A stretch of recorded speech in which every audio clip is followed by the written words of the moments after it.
첫 번째 소식 주인공은 임종석 전 의원입니다. 임종석 전 의원이 이 통일하지 말자라고 돌연 선언을 해서 민주당 내부에서도 사실 논란이 많습니다. 김민석 최고위원이 북한에 동조해서는 안 된다라고 임종석 전 의원을 비판한 데 이어서 민주당 내부에서도 임종석 전 의원의 의견과 선긋기에 나서고 있는 그런 상황입니다. 여당이야 두말할 것 없죠. 들어보시죠. 임종석 전 대통령 비서실장께서 한반도의 두 국가론이라는 얘기를 갑자기 들고 나왔습니다. 그동안 통일을 부르짖으면서 평생을 살아왔던 임종석 씨의 입에서 나온 것이기 때문에 더 당황스럽습니다. 가만히 맥락을 보면 당황스러울 이유는 없어요. 왜냐하면 이 주장은 정확하게 북한의 김정은이 하는 내용과 같기 때문이죠. 지금까지 주사파 종북 소리 들으면서 통일 주장하다가 갑자기 이렇게 말이 바뀌는 거야말로 이런 분들의 실체를 보여주는 것이라고 생각합니다. 논쟁할 가치도 비판할 가치도 없습니다. 국민들 염장 그만 지르시고 북한 가서 사세요. 그러자 임종석 전 의원이 이렇게 반박했습니다. 이번엔 임종석 전 의원 의견입니다. 북한 가서 살라라는 여당 최고위원의 비판에 통일을 봉인하고 두 국가 체제로 살면서 평화롭게 오가며 협력하자는 게 어려운 얘기냐. 지금 윤 정부야말로 김정은 위원장의 적대적 두 국가에 정확하게 동조하고 있다라며 남북관계가 냉랭한 현 정부의 대북 정책을 오히려 김정은의 두 국가 정책에 보조 맞춘 것이라며 비판을 했습니다. 하지만 임종석 전 의원이 현 정부를 비판함으로써 공을 돌리고자 하지만 민주당 내부에서 임종석 전 의원에 대한 비판 목소리가 높습니다. 최민희 의원이 임종석 전 의원의 의견에 대해서 정면으로 반대했습니다. 들어보시죠. 임종석 전 대통령 비서실장이요. 네, 통일하지 네. 말자 두 국가론을 제기했습니다. 반대합니다. 그 생각에 반대하고요. 저는 갑자기 통일부터 하자. 이거는 현실적이지 않아서 남북 교류를 활발하게 하다가 통일로 가자. 저 그렇게 생각하지 통일하지 말자. 반대합니다. 확실히 반대합니다. 저 통일된 조국에서 살고 싶습니다. 확실히 반대한다라는 비판, 강한 비판, 최민희 의원이 비판했습니다. 김민석 최고위원도 이렇게 비판했죠. 북한 적대적 두 국가론을 비판해야 할 인사가 동조해서는 안 된다. DJ라면 동조하지 않았을 것이다. 흩어진 혈육을 외국인 관계로 만들자는 서리건 발상을 갑자기 툭 던질 권리는 국회의원에게 없다라며 임종석 전 의원에 대해서 비판을 했습니다.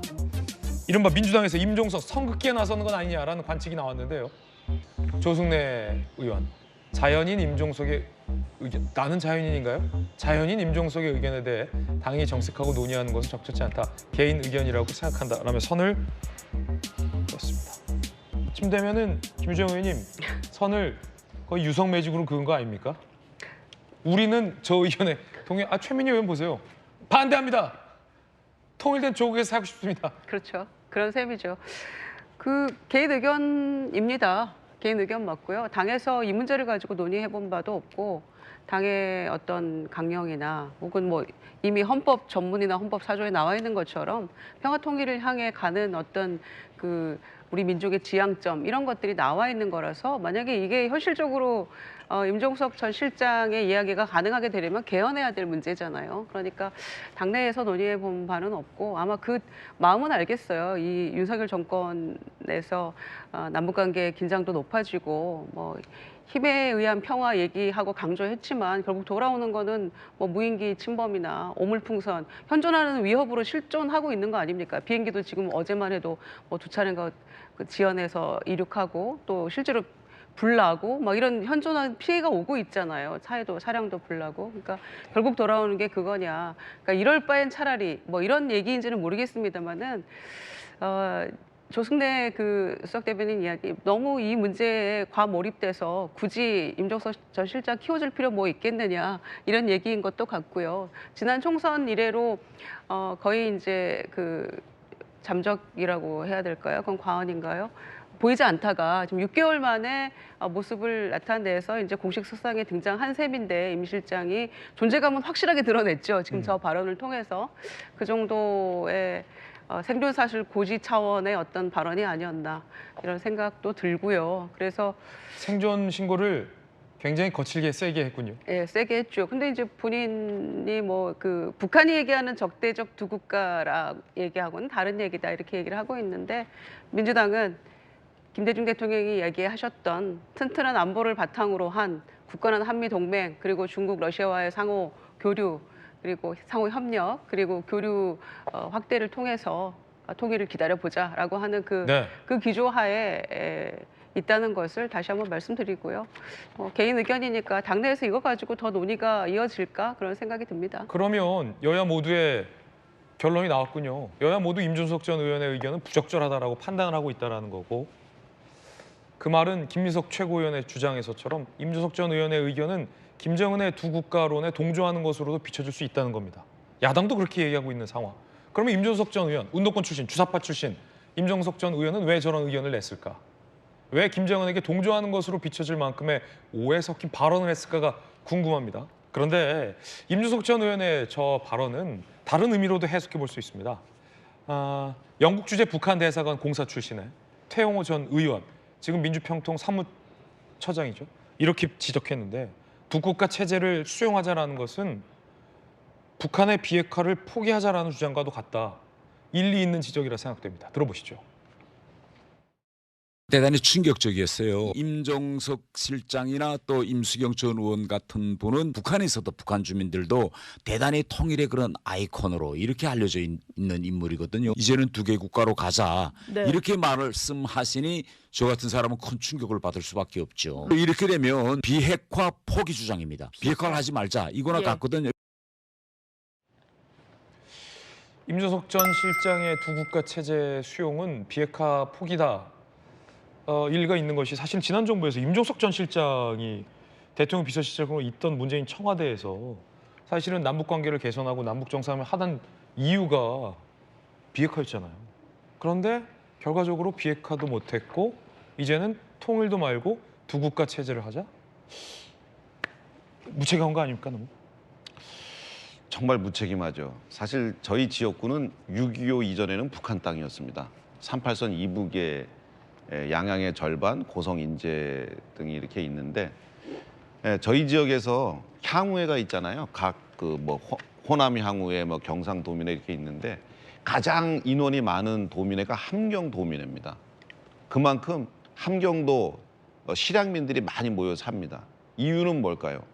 6.25 때 피난을 우리 남한 쪽으로 많이 내려왔다가 고향 가까운 데 와서 살다가 이분들은 자기 땅에다 자기 집도 짓지 않고 살았어요. 1세대들은. 왜냐하면 통일되면 고향으로 간다고. 그 2세, 3세들이 지금 살고 계신데 그분들이 항상 지금도 한 75세 넘으신 분들은 그 북한에서 그 인민공민학교 다니셨던 분들이 꽤 계세요. 그래서 북한의 형제 자매 이런 분들 계신데 이제나 저제나 통일되기만 항상 바라고 있고 남북 간의 화해 무드가 있기만을 바라고 고향 땅에 언제 한번 가보나 그러는데 그분들한테 정말 대못을 가슴에 꽂는 그런 말씀을 하신 거예요. 그런데 이 말씀이 잘못되었다는 것은 제가 보기엔 다행히 민주당에서도 공감하고 있어서 다행입니다. 우리 정말 개인적인 잘못된 생각이고 본인이 NL 출신이었는데 그 한 번도 그 주사파 과거의 그 잘못된 망령에 빠졌다가 저는 정부의 청와대 비서실장까지 하고 그래서 과거의 그런 생각으로부터는 완전히 자유로워졌나 보다 생각했는데 아직도 그런 것에 이제 무지몽매하게 지금 매달려 있는 것 같이 보입니다. 그런데 이런 시점에 임종석 실장이 왜 저런 얘기를 했을까 좀 생각해 보면 나는 통일이라든가 뭐 이런 것들을 생각하는 거대 담론을 이야기하는 중요한 사람이라는 얘기를 좀 하고 싶은 것 같아요. 저는 혹시 개인적으로 저분 무슨 뭐 파렴치한 혐의로 수사받는 거 있는 거 아닌가 이런 의심까지 들어요. 왜냐하면 아니 도대체 본인의 어떤 그런 수사라든가 뭐 이런 잘못된 것 본인이 좀 취약한 것들을 저렇게 거대 담론으로 바꿔서 본인이 만약에 어떤 수사망에 걸린다던가 했을 경우에 아 내가 정치적으로 탄압받는 거다 이런 식으로 지금 좀 변명하고 싶어서 저런 얘기를 갑자기 꺼낸 거 아닐까 할 정도로 뜬금없는 얘기라고 저는 생각을 그 하거든요. 부분은 이제 사실로 확인되지 않았던 부분이고 전혀 사실로 확인된 것도 없고 그냥 이양수 의원님의 개인적인 제가 말씀드립니다. 너무 그 황당한 발언이기 때문에 너무나 지금 저분이 어떤 분입니까? 문재인 정부에서 통일, 비핵화 이 논의에 최첨단에 섰던 분이고 그리고 문재인 정부 끝나자마자 정계 은퇴 선언을 해요. 그리고 나의 앞으로의 일생은 대한민국의 통일에 바치겠다고 했고 통일운동을 하겠다고 나섰던 분이에요. 그러던 분이 갑자기 두 개 국가론을 이야기하면서 저렇게 이제 다른 국가로 아예 살자라는 얘기를 하는 이유가 납득이 되는 분이 혹시 이 자리에 계신가요? 전혀 납득이 안 되거든요. 그러다 보니 그런 상상까지 하게 됐는데 저는 임종석 실장의 저 얘기에 대해서 좀 더 본인이 왜 그런 얘기를 했는지 구체적으로 저렇게 뜬금없이 휙 던질 것이 아니고 네. 왜 이 얘기를 했는지를 충분히 이야기했으면 하는 생각입니다. 이양수 의원님 개인 견해 전해드렸습니다. 뜨거운 소식 함께하고 있습니다.